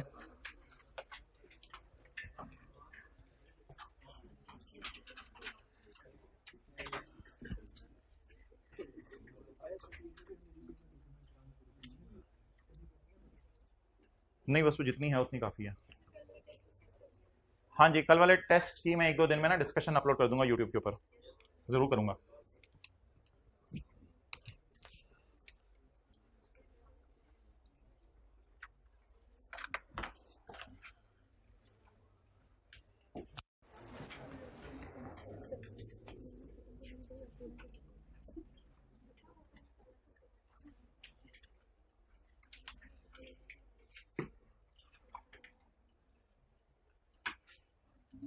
ओके, अब शुरू से चलें और 5-7 मिनट में IAS 41 को ख़त्म करें, ताकि हम फिर थोड़ी सी डिस्काउंटिंग QM वाली रिवाइज कर लें। स्कोप पैरा निकाल लें, न्यूमेरिकल पोर्शन शुरू करें, फिर स्कोप पैरा निकालें। भाईजान पूरा स्टैंडर्ड खत्म हो जाए, कहीं आपको यही ना पता चले कि स्टैंडर्ड का स्कोप क्या है। तो स्टैंडर्ड का स्कोप पता होना चाहिए आपको। ये गवर्नमेंट ग्रांट्स का नोट हो गया। कल हमने जो एंट्रीज की थी वो कंडीशनल की भी आपको करा के दी थी और अनकंडीशनल की, याद है एंट्रीज? अभी रिवाइज करवा देंगे। IAS 41 किस पे लगता है ना यार? ऐसे नहीं, इसको ना साथ साथ कुछ छोटा छोटा लिखें कुछ। बायोलॉजिकल एसेट्स, काओ पे, शीप पे, काओ पे, शीप पे, और एक और भी लिख लें, trees for lumbar, trees for लकड़ी, ट्रीज फॉर लंबर। वो दरख्त तो याद है ना, बायोलॉजिकल एसेट है ना? वो दरख्त तो बियर प्लांट नहीं है ना। ट्रीज फॉर लंबर दिखाए थे, लगे हुए और कटे हुए दरख्त, उन पे क्यों IAS 41 लगना है? क्योंकि वो स्क्रैप के तौर पे नहीं बिकने। तो 2-3 मिसालें साथ साथ लिखें, cow, sheep, trees for lumber, इन पे IAS 41 except bearer plant, except इस पे IAS 41, ये स्टैंडर्ड का स्कोप है। बियरर प्लांट के ऊपर लिखा एप्पल ट्री, एप्पल ट्री, खाली एप्पल ना लिख लीजिएगा, एप्पल ट्री। डन, आगे चलें। बियर प्लांट के ऊपर आपने लिख लिया Apple tree. IAS 41 applies to agricultural produce at point of harvest। वूल, वो जो यार तीन जो कॉलम थे एक सफे पे, उसमें दरमियान वाला कॉलम वूल, मिल्क, और इसके apple at point of harvest, apple at point of harvest. यार ये क्या लिखा हुआ है? Government grant for agriculture in certain situations. ये क्यों लिखा हुआ है इसने? गवर्नमेंट ग्रांट्स पे लगेगा कहते हैं कभी कभी, तो कभी कभी IAS 41 लगेगा ना, वरना बाकी गवर्नमेंट ग्रांट्स पे IAS 41 नहीं लगेगा। Done, in certain situations IAS 41 does not apply to number 1 harvest at point of harvest या हार्वेस्टेड एग्रीकल्चरल प्रोड्यूस। बट अगर पेपर में लफ्ज आ जाए एट पॉइंट ऑफ हार्वेस्ट तो लगेगा, लेकिन हार्वेस्टेड तो फिर IAS 2 लगेगा। Land relating to agriculture IAS 16, और अगर महंगी करके बेचनी है साथ तो फिर IAS 40। Bearer plants related to, however IAS 41 does not apply to the, IAS 41 does apply to the produce on those, on होना चाहिए था, to the produce on those bearer plants। produce on those bearer plants का क्या मतलब है? सेब, सेब, सेब, सेबों पे लगेगा लेकिन दरख्त पे नहीं लगेगा। और ये क्या है? Intangible assets related to agricultural activity. Obviously अगर आपका बहुत बड़ा फार्म हाउस है तो कंप्यूटर सॉफ्टवेयर भी आपने खरीद के रखा होगा, और आपके बहुत बड़ा दूध बेचने का कारोबार है तो हो सकता है आपने मिल्क कलेक्शन की जो रिसीट्स हैं उनके लिए कुछ सॉफ्टवेयर बनाया हो, किस किस गाहक से पैसे आ गए किसे नहीं आए, तो वो भी IAS 38 में फॉल करेगी, उस पर IAS 41 नहीं लगेगा। अब देखते हैं क्या क्या रह गया। मेरे ख्याल से तो सब कुछ हो गया, आगे चलें।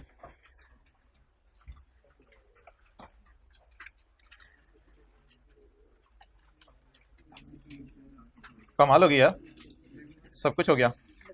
गवर्नमेंट ग्रांट्स में ब्रेक मारे, गवर्नमेंट ग्रांट्स में ब्रेक मारे।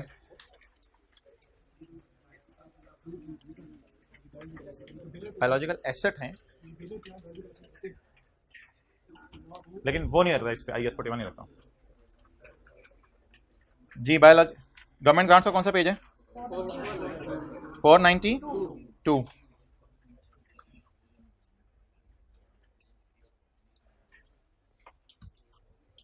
ये हो गया था कंडीशनल ग्रांट, अनकंडीशनल ग्रांट।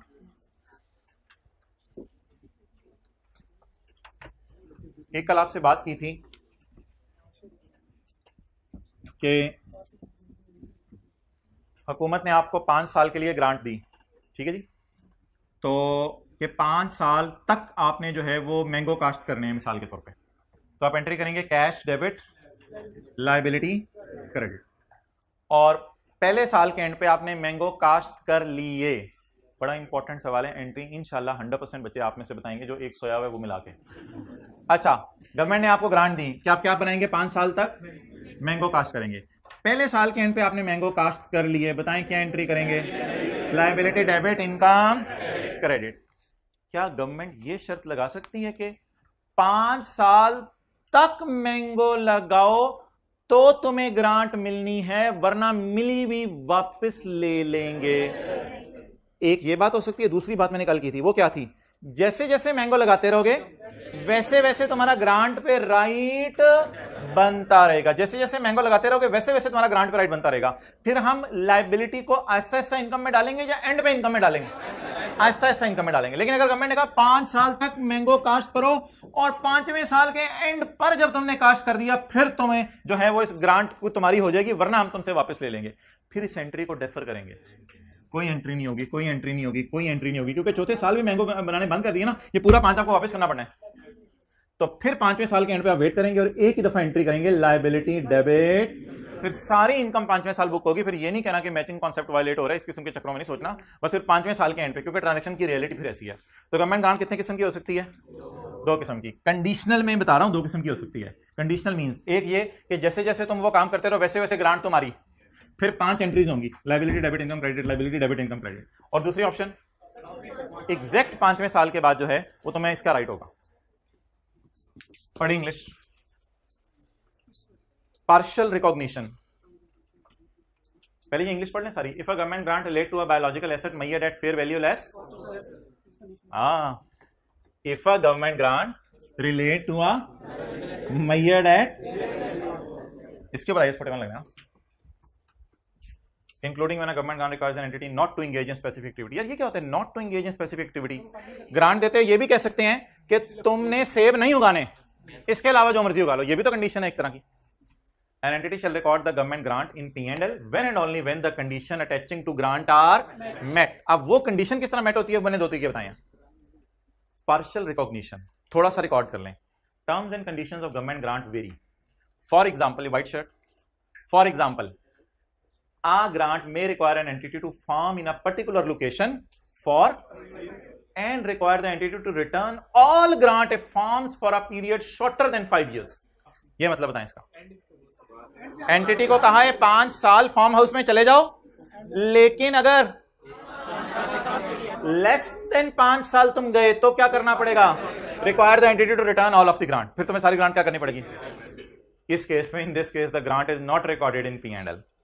फिर ऐसी केस में साथ साथ P&L में ना डालें, not recorded in P&L, is not recorded in P&L until the 5 years have, फिर 5वें साल इनकम में डालें। However if terms of grant, लेकिन एक ऑप्शन भी है, however if terms of grant allow part of it to be retained, अगर टर्म्स में लिखा हो थोड़ी सी रख लेना, पार्शियल, अगर क्रम में लिखा हो थोड़ी सी रख लेना, according to the time, that has elapsed, जो गुजर चुका है, then the entity record that part in profit or loss. तो अब बिल्कुल परेशान होने की जरूरत नहीं, इसको यहां से सर्कल कर लेते हैं और इसको यहां से सर्कल कर लेते हैं। इस वाले पोर्शन की एंट्री और इस वाले पोर्शन की एंट्री क्या बन गई? कैश डेबिट, लायबिलिटी क्रेडिट 5 से, और 5 साल गुजरने के बाद इनकम क्रेडिट 5 से। और ये जो कल पड़ी थी इसकी एंट्री, बोले बोले बोले, कैश डेबिट 5 और लायबिलिटी डेबिट इनकम क्रेडिट कितने से, और ये हर साल एंट्री करते जाएंगे। समझ आ गई? तो ये दो कैटेगरीज की अलग अलग एंट्रीज होगी, नोट कर लो इसका। पार्शियल रिकॉग्निशन कहां हो रही है? नीचे वाले में, और ऊपर वाले में एकदम फुल रिकॉग्निशन हो रही है एंड पे। वैसे हेडिंग होनी चाहिए थी partial and full recognition, partial and full recognition.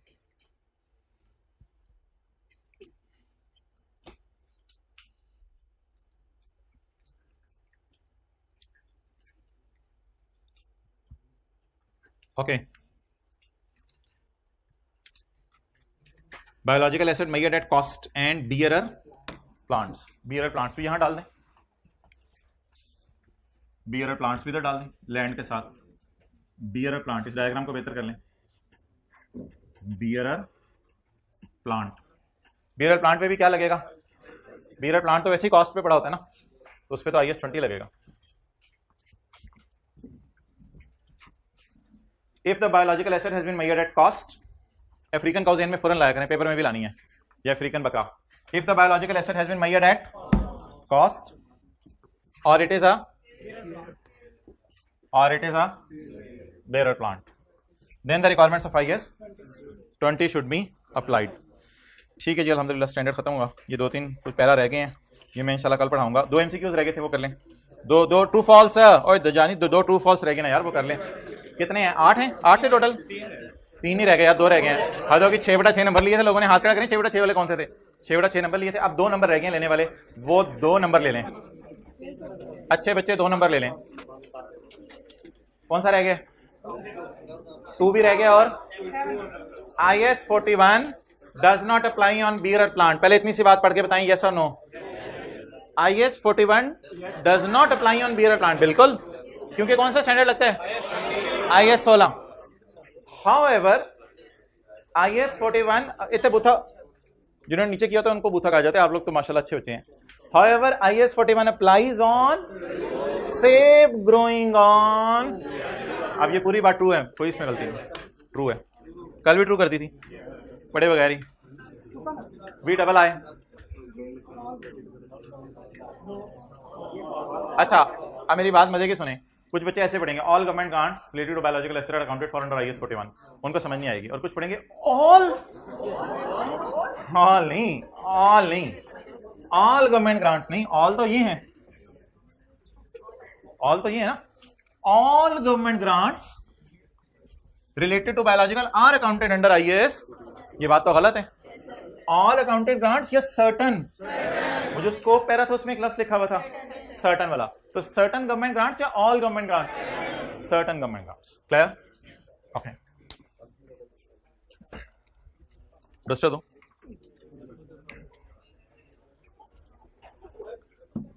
भाईजान ये एक बात जरा मुझे बताएं, आप बड़े कौन से खां? फन्ने खां।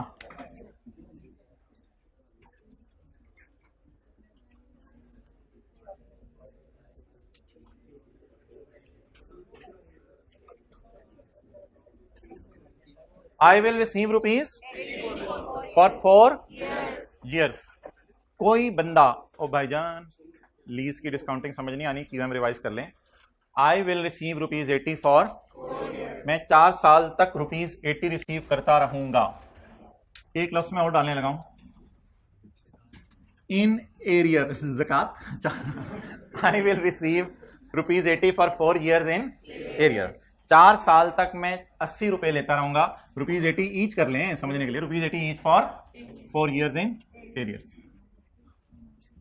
जी मोहतरम, 2001, 2002, 2003, 2004, इधर मुझे कितना मिलेगा?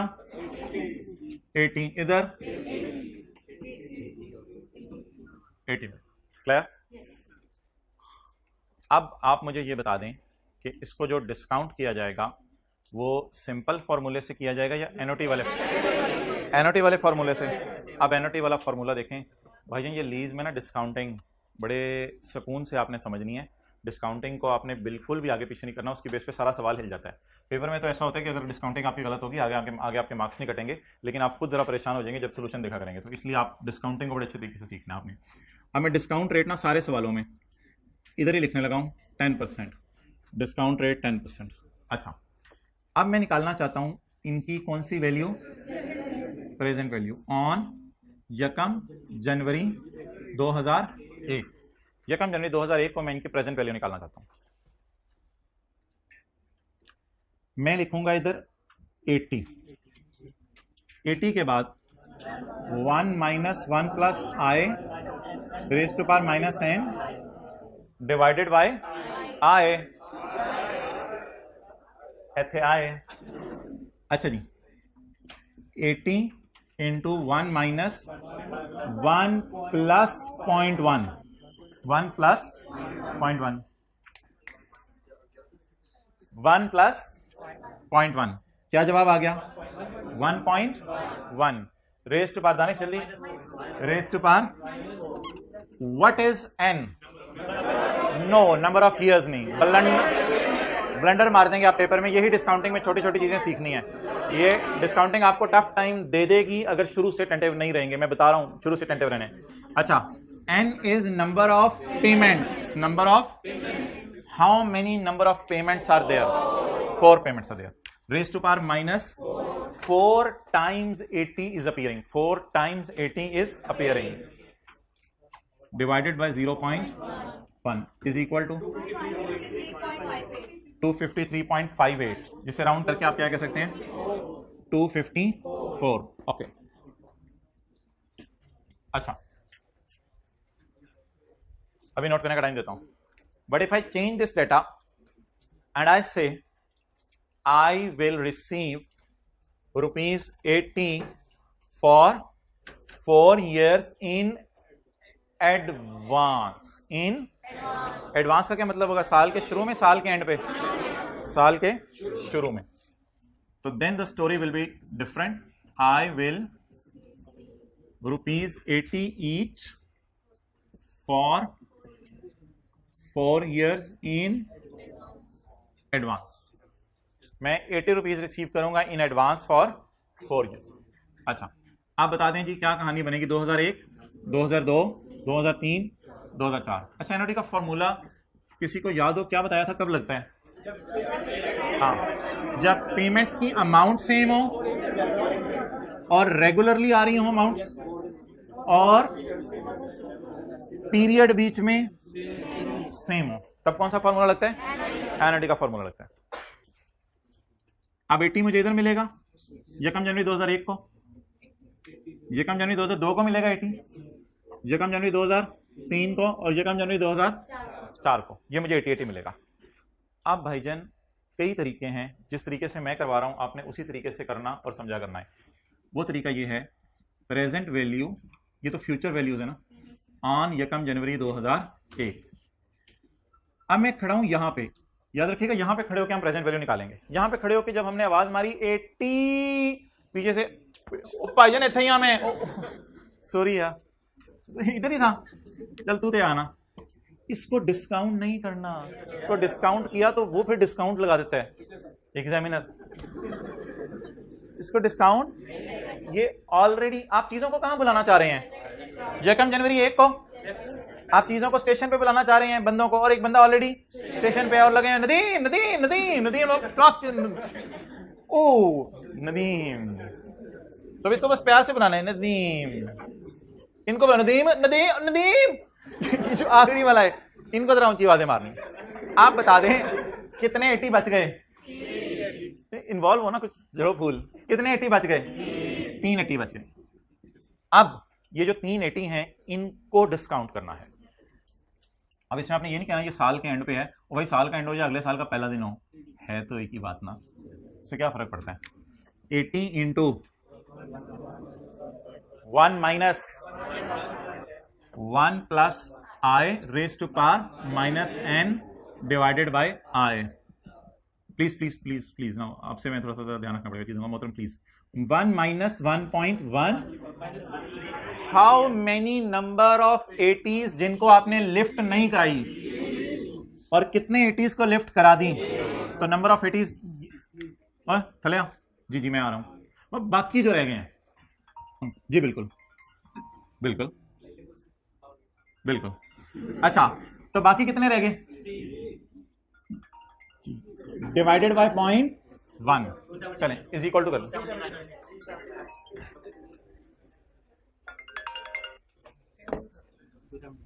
क्या जवाब आ गया? 279। इन दोनों सवालों में फर्क,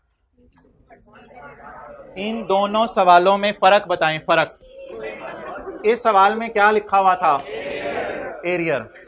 और इस सवाल में क्या लिखा हुआ था? एडवांस। यानी किराया साल के पहले दिन आ रहा है या साल के आखिरी दिन आ रहा है? साल के पहले दिन आ रहा है उधर, और इधर साल के आखिरी दिन आ रहा है। अच्छा जानते हैं आप इसको? अच्छा donkey work, donkey work, work बोला करें, वर्क का जमाना खत्म हो गया। डंकी वर्क वो बस। अच्छा ये वाली डिस्काउंटिंग भाईजान, डिस्काउंटिंग मजे की। ओ भाईजान डिस्काउंटिंग मजे की। एक और तरीके से भी तो हो सकती थी, डंकी वर्क। भाईजान ये सीखनी है डिस्काउंटिंग। डिस्काउंटिंग बड़ी मजे की आने वाली, आने दिनों में इस डिस्काउंटिंग को सीख लें खुदा के लिए। एक और तरीका भी है 80 को बुलाने का, लेकिन वो मैनुअल तरीका है, वो डंकी वर्क है। मैनुअल तरीका पता है क्या होता है? मैनुअल तरीका ये होता है, किसी ने आपको बताया यार घर का किराया 10,000 महीने का, साल का 10,000 ज़रा 12 1,20,000। लेकिन डंकी वर्क क्या होता है? अच्छा 10,000 है साल महीने का, 10,000 10,000 10,000 10,000 10,000 10,000 10,000 10,000 10,000 मैनुअल है जो 10,000 10,000 10,000 12,000 नहीं 1,20,000। डंकी वर्क बाद में किया, पहले स्मार्ट वर्क किया। तो ये कौन सा वर्क है? Smart work. अब डंकी वर्क। डंकी वर्क में किसी ने इंटरेस्ट लूज नहीं करना। बुलाने की जरूरत पड़ेगी या पहले ही इधर है? अच्छा इसका बड़ा सिंपल सा फॉर्मूला है 1.1 वेयर 1 इज इंटरेस्ट रेट। यहां पे खड़े होके बताएं, इधर आपने ना अब नंबर ऑफ अमाउंट्स नहीं गिननी, नंबर ऑफ पीरियड्स। ईयर्स ना बोलो मेरे भाई, 6 मंथ का भी सवाल होता है, आने तो 2 भी दिन। नंबर ऑफ पीरियड्स, कितने पीरियड्स के बाद ये खड़े यहां पे हम, रशीद तू ऐसे बस लो जा सानू काम, तो खड़े यहां पे हैं, कितने अरसे बाद? 1 साल।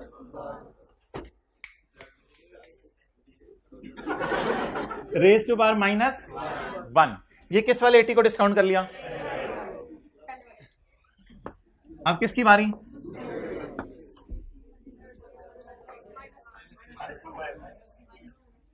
कितने पीरियड्स हैं दरमियान में? 2, तो raise to power -2 plus 80 into 1 point. ये कौन सा वाला 80 है? ये वाला था, ये वाला था, और ये छुटकू वाला, ये वाला 80। कितने अरसे हैं दरमियान में? पकड़ लें, 1 2 3 पीरियड्स हैं दरमियान में। रेज टू पावर -3, कैलकुलेटर हाथों में हो, धमाका होना है, प्लस 80, थोड़ी सी लाइन बनाए जगह बना, 80 इंटू 1.1, हिम्मत करें 1.